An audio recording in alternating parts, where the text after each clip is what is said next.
We'll start a new cavalcade. This time it's going to be transistor cordless clock radios. Now, I've already done one video on an Admiral from about 1959-1960 which fit this category. This is a General Electric CT455A. This was their version of the cordless clock radio. And in this case, the clock does operate, as you can see here. Very nice late 50s styling. I'm not sure which transistor portable chassis this one used. I imagine it was one of theirs from the 1959-1960 lineup that they made the clock to.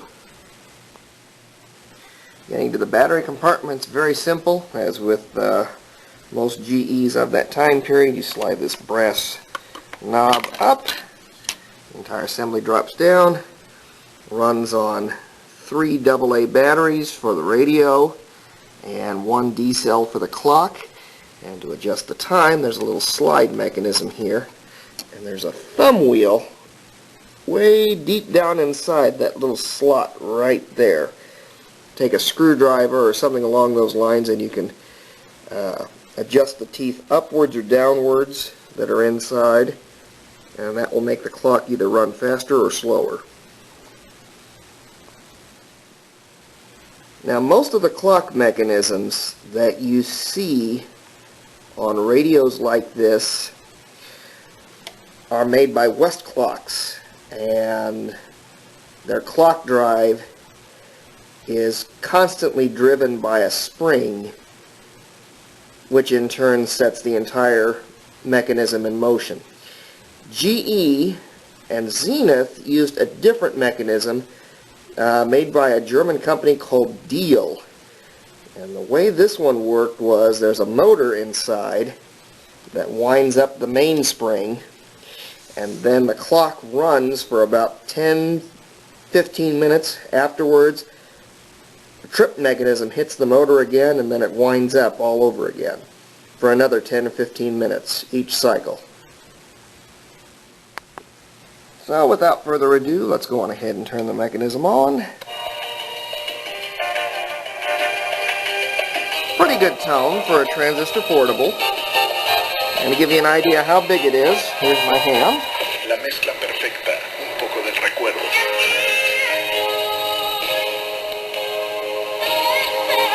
And you can also, it has an automatic feature, you click it there. Make sure your red hand is towards the hour that it is here, and it will automatically come on. Also has a sleep function. Press that brass lever down, it will stay going from anywhere between 10 to 60 minutes. And also has a very unique alarm feature. You can either use this, or you can let it do sound, which does a feedback loop, as you can hear here.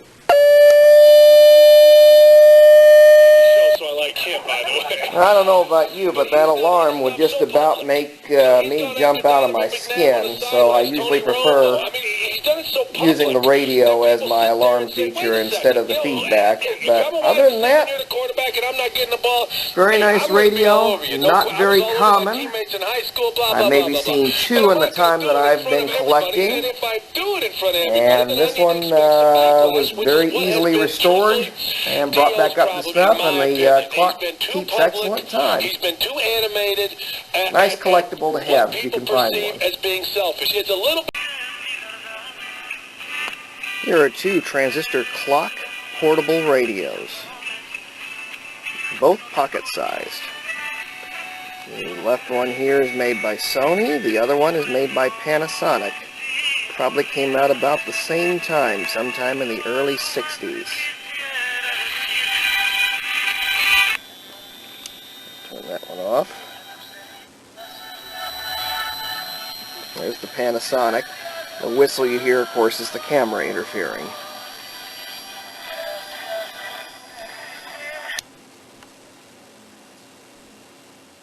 We'll start with the Sony. This is a TRW621. Uses a small Seiko watch for the clock mechanism. Very straightforward otherwise, just like any other pocket transistor radio, the on-off volume control and the tuning. Has the nifty little handle stand. Allows it to stand up like so, lock it into the body, and you've got yourself a handheld. To set it up to be an alarm clock, all you have to do is turn the switch from manual to auto. Turn the clock on, and then set your dial up here. That little red pointer tells the alarm when the alarm should trigger. And I'll go on ahead and trigger it.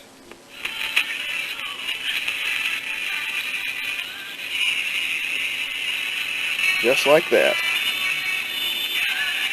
This set I picked up about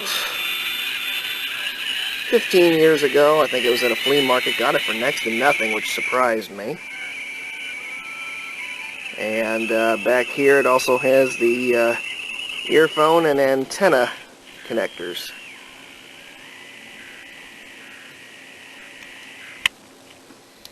Getting into the Sony, you have to loosen this screw and then just pull upward. And here's the radio.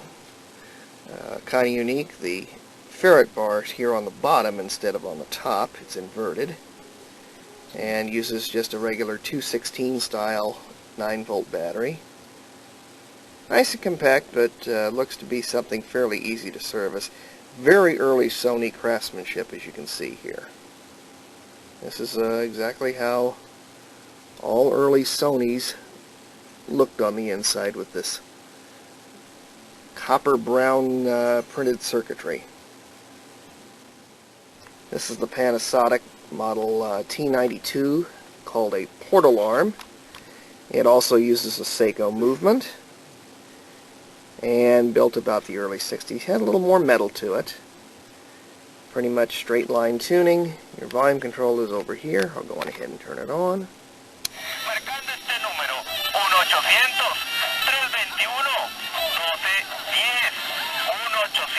Plays pretty good. And to set the alarm, we switch it over, and once again set the trigger. This one has a black and a red indicator. And there it goes. Both are mechanical watches that need to be wound up just like regular watches of the time period. This one has the easel stand instead of the wire stand as the other one. Take it off. This one is rather unique because I had to build a battery for it. It used a 4.5 volt mercury cell or a 4.5 volt zinc carbon battery, both of which have not been manufactured by Eveready proper for about 10 years, so I had to come up with this battery. If I can pull it out. There we go.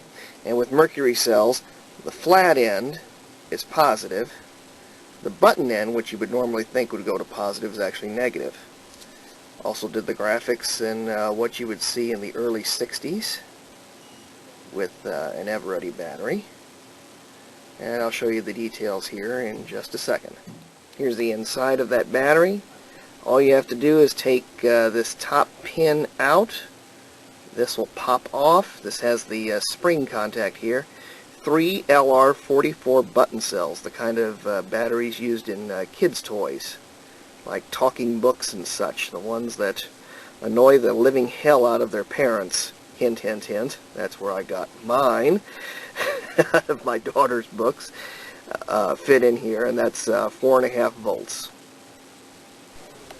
After I got the battery done, I was kind of excited. Wanted to try out a couple of radios that I knew used this battery, and ironically, I put it in this radio here, turned the switch on, and all I got in reply was "Se pegó." So I had to go and repair it. There was a wire that was broken, and did a couple of adjustments, and the thing just fired right up.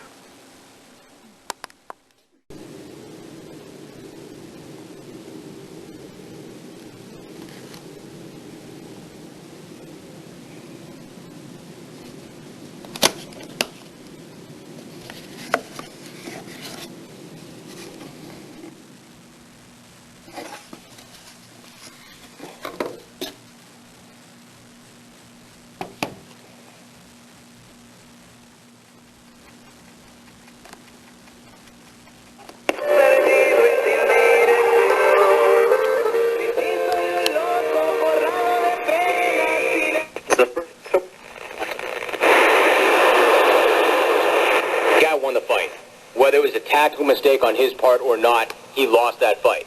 He should give the other guy credit. Period. Period. But other than that, I thought the guy was pretty genuine. I thought he was pretty sincere. I don't think that he's looking to bring bad light to his sport. I think, and I'll tell you something else about the guy. I think the guy wants to be a champion. I think the guy wants to be a world-class athlete. He was honest. He gave insight to who he really is. I believe him when he says he got caught up in the post-fight.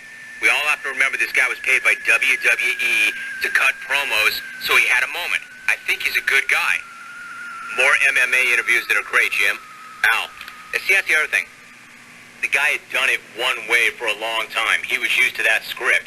He was used to that job. That's what video in which I'm talking about, because my wife watches all these shows, E! Hollywood at Night and all that. If you see this video, she's really playing up to these cameras and really trying to be like provocative and such.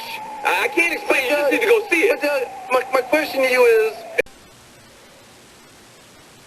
Here's another one in the cavalcade. This is an RCA TC1FE, also done in the coral and white color scheme.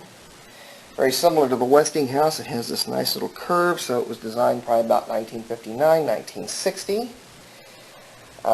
Very unique clock radio in a few respects. I'll first mention that this chassis for the radio, I believe, is like a T1JE, which is an upright radio. Would stand like this. Your dial would be up here, and then there was a knob over to the right with a handle and such, which of course, like all the other ones, they set it down on its side to become part of this clock radio. Controls are pretty straightforward. This is again a Westclox mechanism. Set on its side. Instead of the knobs being over here, they're straight up and down, same thing. Radio control, and then of course the sleep timer.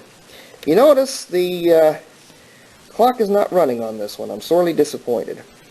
This is a very unique radio in that instead of having a separate battery for the clock, it uses 3 C cells for the radio, and then the radio itself, the batteries, that is, power a rechargeable battery, which in turn then drive this clock. And I replaced that rechargeable about 6 years ago, and it looks like it's gone to pot, and flowers and candy are not going to make this clock work. But otherwise, the rest of it works just fine, and I'll play it in just a minute. We'll go on ahead and turn this on.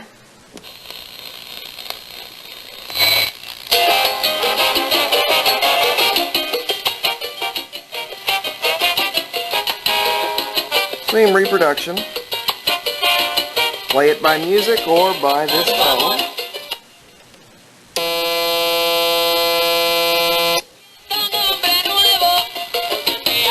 Seems every clock radio this time period had that function. And you also have your earphone jack here on the front. Here's the rear. Speed control for the clock here. Time adjustment here, and the battery compartment for the 3 C cells.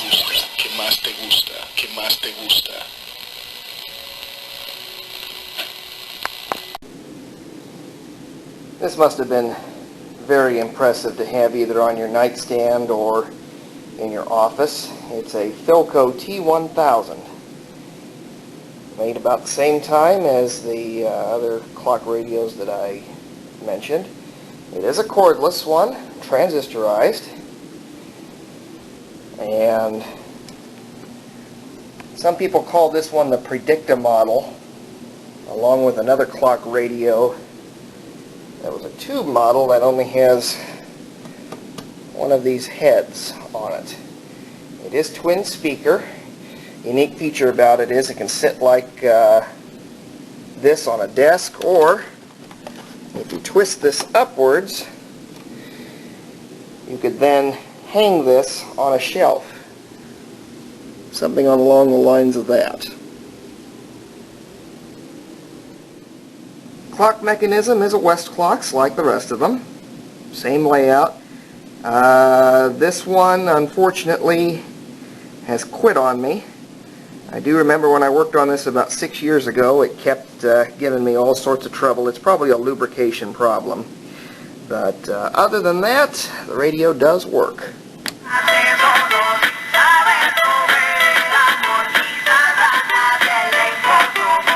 Volume's right here, tuning's right here.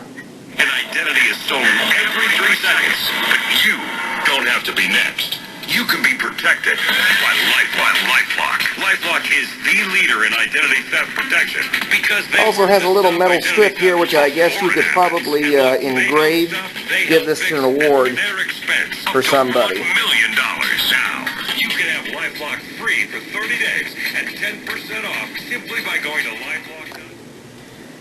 Here's the back. No headphone jack that I can recall. Time adjustment here, and then the speed controls in this small hole over here. Screwdriver adjustment.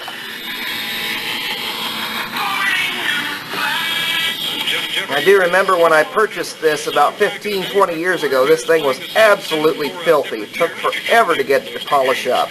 It's been a long year. And if it was about revenge, I would have signed on the dotted line the first day. And said, we'll worry about the arm, we'll worry about everything else. Here's another cordless transistor radio. Clock radio, I should add. Westinghouse H685P8. Very rare. I've only seen 1 or 2 of these in the time that I've been doing collecting for nearly 20 years. Very nice styling. You notice the little swoop curve on the side here. That usually is indicative that it was designed around the early 60s or so, and that's about what this was designed in. Very straightforward front. I always like this font. Kind of has like an Old West appearance. They used a lot of that back in the early 60s. And you also have this nice little rooster motif here on the clock mechanism. Clock does operate on this one, although I had a devil of a time trying to get it going just by the way the battery holder was designed. And at one point, to my horror, I discovered I was putting it in backwards when it plainly said to put the battery in button first. I thought that meant the tip. It's actually, when they say button, it's the rear. So I thought I had damaged the mechanism, but it looks like I haven't. As you can see, the sweep hand is actually turning. This is one of the Westclox mechanisms that every other manufacturer used. This is the one where you apply the voltage to the mechanism. There's a large spring that stays in full tension and it drives the entire mechanism. I'll go on ahead and turn this set on. This one has an intermittent in it, which has been driving me crazy for a number of years. Every time I think I got it solved, it decides it wants to be a smartass and give me trouble again. Sensitivity keeps going in and out. It's somewhere on the board, and I thought I had it licked, but it looks like I still don't. So I'm just going to leave it as is for now, until I get the patience again, or when the Prozac kicks in a little stronger. Nice vernier tuning, done with this cone-shaped dial, as you can see, with the Conelrad markings. And this also has the alarm feature where you can either have the program wake you up or have this wake you up. Personally, I'll take the radio instead. You've made the decision to purchase a home or refinance, and you'd like to get started. First, the closing costs. Here's a view of the rear. The appraisal, the processing fees. Here's your adjustment for the clock, headphones, battery compartment for the radio, which uses 4 AA batteries and a harness. And down on the bottom is the sliding panel for the D cell. We don't. A closing cost costs are just $250 for a refinance, and or $395 pretty straightforward for West a clocks purchase, movements. with a minimal Your functions are recording over fee. here. Now, some will tell The you we sleep have to make that up some way. timer is Well, over here. We do. We make it up in volume. And that enables us to negotiate lower costs for things like title work and appraisals. Combine that with my Continuing with our cordless clock radio cavalcade, try saying that 5 times fast. This is a fairly rare item. This is made by Zenith. It's a Royal 850. I believe the radio chassis is a Royal 200. Don't hold me to that, but I believe that's the one that it's in here. If you notice, the chassis, it was an upright model, and dial was up here, the knob was directly down below, sat like this would be the bottom on that, so they just put it sideways and stuck the clock mechanism in there. I do remember that particular model did not survive too well because of the certain type of plastic it was. I guess it was very fragile. A lot of them ended up in pieces. This cabinet is made out of nylon, so it has survived exceptionally well. I do like that late 50s coral color that you can see on here. And this is another one of the clock radios that uses the dial movement like the General Electric. In other words, instead of just having a battery giving constant current to a mainspring, this one actually supplies current to a motor, which winds up the mainspring, lets the clock run for about 10-15 minutes. After that time, it trips a signal back to the motor to wind up the mainspring again. And I'll go on ahead and turn it on.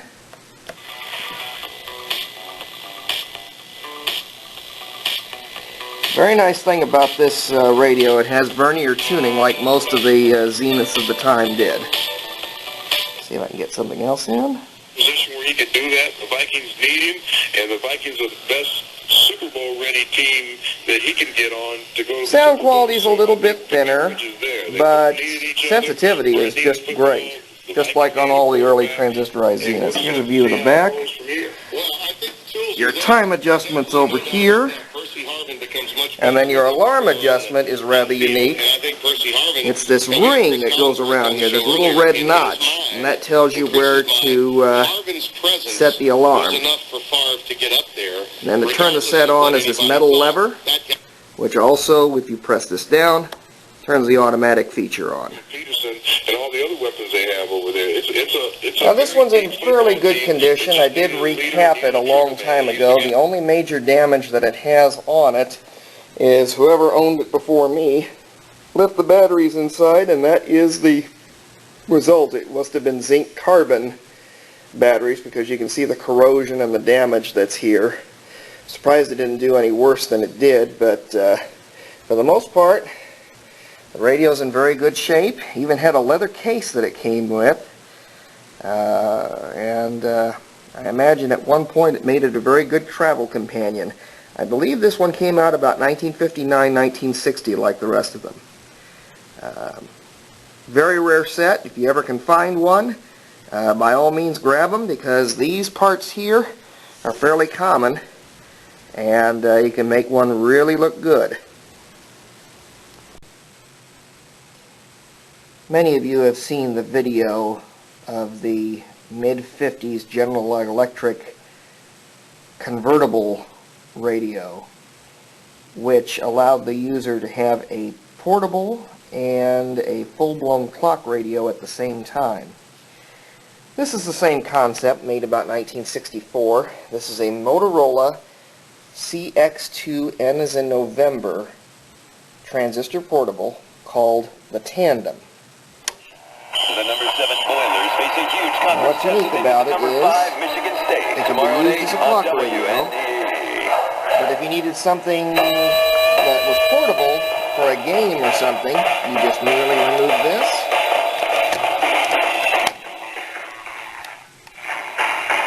and you had a transistor radio.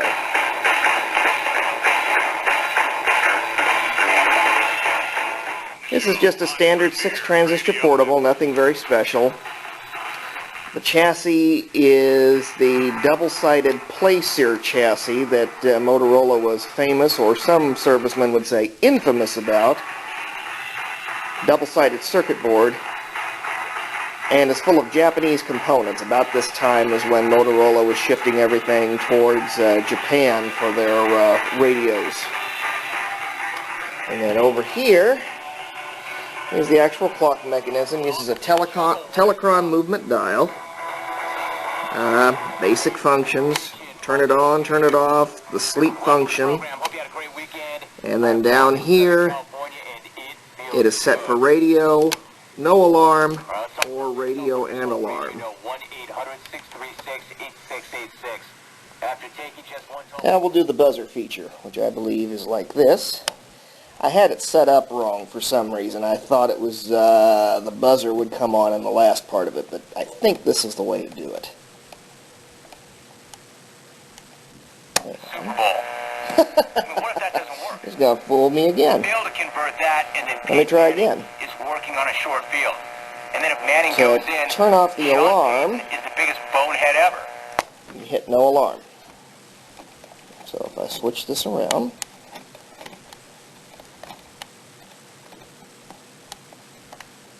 goes off, no alarm. Let's try again. Coaching not to lose. I thought calls There it goes. conservative. Good coach, had a great year. And there you have it. Won the ball 3 times in a row at the end of the first half. I'll go on ahead and tune through the dial. It's not very sensitive. Do that call. Kind of a cheap transistor radio, but I don't it think is rather anybody unique. on the Colts coaching staff. You don't see very many of these very often.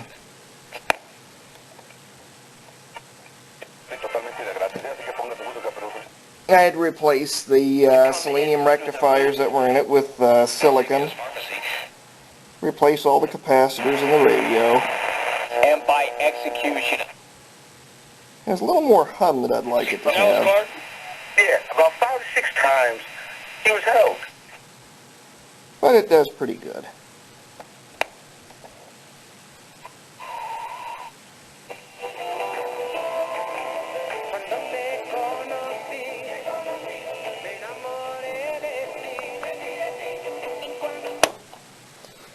And there you have it.